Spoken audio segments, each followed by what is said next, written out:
perhaps the greatest crisis in transatlantic relations, because, I mean, you have the NATO member state, the United States, essentially threatening to annex territory from another NATO member state. Where does it go from here? You know, Fareed, we talk about all sorts of difficult issues on your show, what to do about China, Gaza, Ukraine, Russia, Venezuela, what have you. This is not a difficult issue. Obviously, we want to have closer security and economic ties with Greenland, and I get it. That's why God invented diplomats. Marco Rubio, the Secretary of State, should simply be over there negotiating a mutually acceptable agreement. These tariffs, these threats, this mafia-like talk, you could be forgiven for thinking the United States wants to provoke a crisis with Europe. The stage is set, the curtain has fallen on the era of unquestionable American dominance, and the world is watching as Europe makes a decisive move that could reshape the geopolitical order. This is not just another trade deal or diplomatic back and forth. This is an existential challenge to the framework of global alliances as we know it. The immediate consequence? Europe's restrained patience has now run its course, and they're no longer playing the waiting game. What many thought was a passive, hesitant continent has transformed into a calculating and powerful force on the world stage. The stakes are higher than ever, far beyond a mere trade dispute.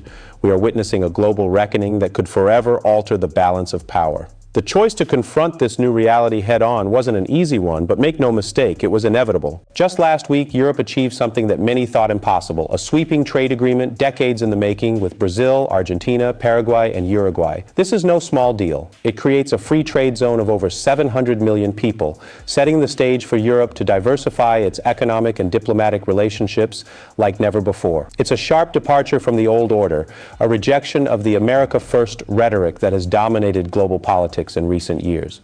Europe is stepping out of the shadow of a once unquestionable superpower and asserting its own path forward. But the implications of this shift are more profound than any trade deal. This is a reshaping of global alliances that will resonate for generations. The shock comes not only in Europe's newfound boldness, but in the fact that it is now openly courting partners that were once considered secondary or even adversarial. The deal with Latin America is not isolated. In recent weeks, Brussels has engaged in delicate negotiations with Beijing, ironing out frictions that threaten to spill into a full-scale confrontation over issues such as electric vehicle subsidies and market access. This is not a partnership born of love, but of necessity. Europe's future depends on it. And China, despite its systemic differences, has become too important to ignore. But Brussels is not only focused on Beijing. The EU has also accelerated its outreach to Southeast Asia, cementing agreements with Singapore and Vietnam, while pushing ahead with talks in Indonesia and across the region. The EU's rapid pivot to diversify its global trading relationships is no longer a distant goal. It is now a concrete reality. So what does this mean for the United States? The shock is not just about Europe's moves, it's about what it signals for America's role in the world. The U.S. has long dominated the global stage, but the aggressive protectionism and nationalism displayed by President Trump have forced allies, including Canada and several European nations,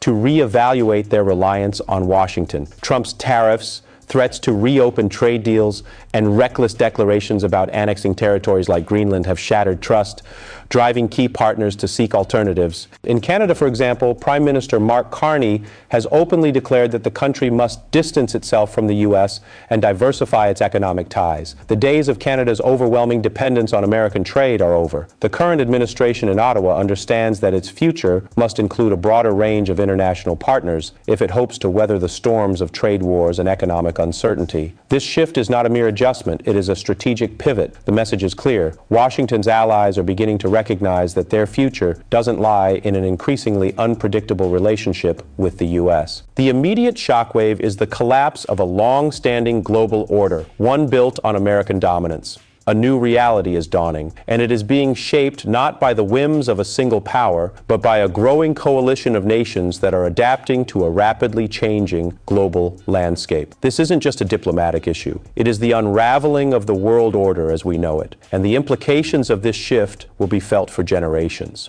Let's pause for a moment and reset expectations. This is not about ideology or political posturing, it's about survival. The world has entered an era where traditional alliances are being redefined, and Europe's actions are not merely reactions to an unstable U.S. administration, but strategic steps in a broader geopolitical game. Europe, often seen as indecisive and fragmented, has proven that it can move with precision and purpose when it matters most. The United States, once seen as the indisputable leader of the free world, is now being forced to reckon with a reality it cannot control. To understand why this shift is so crucial, we must delve into the legal and economic ramifications of Europe's moves. Europe's decision to forge a new path by diversifying trade relationships is not just a political choice, it is a calculated, legally backed maneuver aimed at safeguarding its economic future. The newly formed free trade zone with Latin American countries, particularly Brazil, Argentina, Paraguay, and Uruguay, represents a shift in the international legal and economic order. This is not simply a loose set of trade agreements. It's the establishment of a powerful new economic bloc, one that commands over 700 million people and vast swaths of the global market. For Europe, this shift is long overdue. Legal frameworks and trade policies that have favored the U.S. for decades are now being questioned. The EU has steadily been moving away from reliance on the American market, seeking greater independence and a diversified portfolio of trading relationships. The Europe-Latin America deal marks a significant point of no return in this strategy. It is the first time in a generation that Europe has actively reoriented its economic interests toward a non-American bloc. This decision reflects the increasing frustration with U.S. trade policies, and more importantly, the reality that Europe can no longer afford to be beholden to Washington's whims. But the legal ramifications of Europe's new trade deals don't stop there. Europe is no longer content with being the world's second largest economy. The goal now is to ensure that its economic strength is self-sustaining and resilient to shocks like the trade wars initiated by the U.S. under President Trump. The legal structures being built around these trade agreements are robust and designed to withstand external pressures. By partnering with Latin American nations, China, and Southeast Asia, the EU is solidifying its position in global trade, creating a legal and economic framework that will endure regardless of the United States' next move. What's happening now is a re-engineering of the world's trade infrastructure. The U.S. is no longer the central pillar. The EU's growing network of trade agreements, coupled with its financial and political weight, is creating an alternative economic bloc that can thrive without American leadership. And that's the key here. Europe is not just adapting, it's building a new order, a more diverse and resilient one that can weather any storm. The cracks in the transatlantic relationship are deepening. What once seemed like a temporary disagreement over tariffs and trade policies is now becoming a fundamental split in how the global economy will function moving forward. The escalating legal and political tensions between Europe and the U.S. are no longer just about tariffs. They are about the very foundations of the global trade system. Europe is pushing back against the U.S.'s attempts to dominate the global market, and in doing so, is challenging Washington's long-standing monopoly on economic power. The courts have become a battlefield in this larger struggle. Just weeks ago, the EU filed legal challenges against U.S. tariffs on European goods, seeking to dismantle the very policies that have created this current divide. Washington, in response, has dug in its heels, determined to maintain its protectionist stance. As the legal battle rages on, the stakes grow higher. Both sides are playing for keeps. The outcome of these cases will have far-reaching implications for global trade law, and the decision could well determine the future of the U.S.-Europe relationship for years to come. The rejection of diplomacy is what makes this escalation so dangerous. The trade war with Europe was supposed to be a negotiating tactic, but now it's clear that the Trump administration was never interested in a fair resolution. Instead, it was about creating leverage through intimidation and threats. But Europe's response has been measured, and now it's about to escalate. The legal battles are just the beginning. As the stakes continue to rise, the U.S. is quickly realizing that Europe is no longer willing to play by its rules. The idea that America can dictate the terms of global trade without consequences is collapsing under the weight of Europe's resilience. The image of America as the unwavering leader of the global order is crumbling before our eyes. For years, the U.S. has maintained the facade of an unshakable superpower, the bedrock upon which the global economy was built. But the reality is far different. America's protectionist policies, its disregard for international agreements, and its increasingly erratic behavior have driven its allies into the arms of other nations. The trade war with China, which initially seemed like a strategic move, has backfired. The tariffs didn't isolate China. They pushed other countries to maintain their economic ties with Beijing, further undermining Washington's influence. And now, Europe's growing power and independence serve as a stark reminder that the old order is fading. The EU has recognized the writing on the wall. It has adapted, it has survived, and it has thrived in a way that the U.S.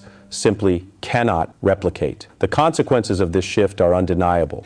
America's allies are no longer lining up to support its leadership. They are hedging their bets, looking for new partners, and reevaluating their place in a world that is no longer defined by American dominance. The options now are all bad for Washington. The U.S. could double down on its protectionist stance, but that would only further isolate it from its closest allies and drive them deeper into the arms of China and Europe.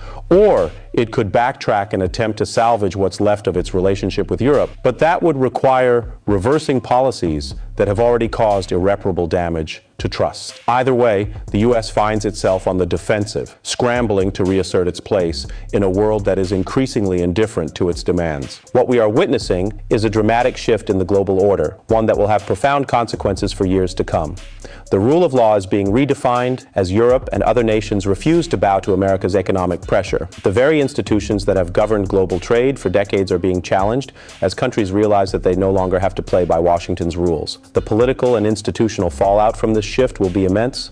Washington's long-standing position as the world's preeminent power is being upended by Europe's strategic diversification. The result is inevitable. America is retreating, and the world is building a new order without it. This is not some passing phase or temporary setback. It is the future of geopolitics. And Washington, for all its might, is powerless to stop it.